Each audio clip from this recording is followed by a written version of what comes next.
A century-old redwood was saved from the saw blade today after a tree-cutting crew backed down when neighbors pointed out bald eagles in the branches. The property owner wants to remove that tree to build a home in Seattle's Madison Park neighborhood. KOMO's Joel Marino is live in Seattle tonight with how wildlife put a new twist in this neighborhood dispute. Joel. Molly, bald eagles are no longer endangered, but they do still have federal protections. And if it turns out that a bald eagle nest is in this redwood tree behind me, then it's our understanding a special permit is needed for this housing project to move forward. A tree-cutting crew was staged and ready to take out a towering redwood that many neighbors have been fighting to save.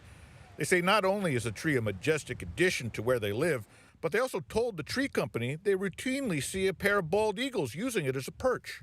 And as we're telling them, an eagle flew and went into the tree. Yeah, an eagle. And another one was just circling. The property owner has a permit from the city of Seattle and wants to remove the tree to build a retaining wall and eventually a home. But bald eagles are federally protected, and if the tree has a nest, a special permit from U.S. Fish and Wildlife is required. The eagles actually have been using this tree for some time.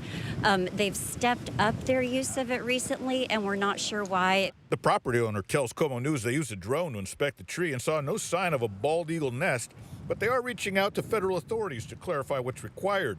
Neighbors hope to save the tree, which is part of a grove of 6 redwoods and plenty of other vegetation. Because the whole community loves and appreciates this small grove of trees, and we especially love it when we see eagle activity. The tree service company didn't take any chances and left the tree standing for now. The property owner says it's the only redwood he plans to remove from the lot, but some are concerned the construction impacts will compromise the ones that remain. I would expect the rest of the grove to decline, even if it's not outright removed when the new house is eventually built. Neighbors say they hope the property owner will modify his plans to leave the redwood intact, especially since the eagles seem to be making it their own home. Maybe the spirit is with them that they love this tree too, just as much as the community does. Well, one point we are still trying to clarify is whether any special permit is needed if there is no nest, but the bald eagles use this tree as a regular roosting spot. Well, the U.S. Fish and Wildlife Service, they confirmed that they received the request that I sent them today, but I'm still waiting to hear back with an answer. Reporting live, Joel Marino, KOMO News.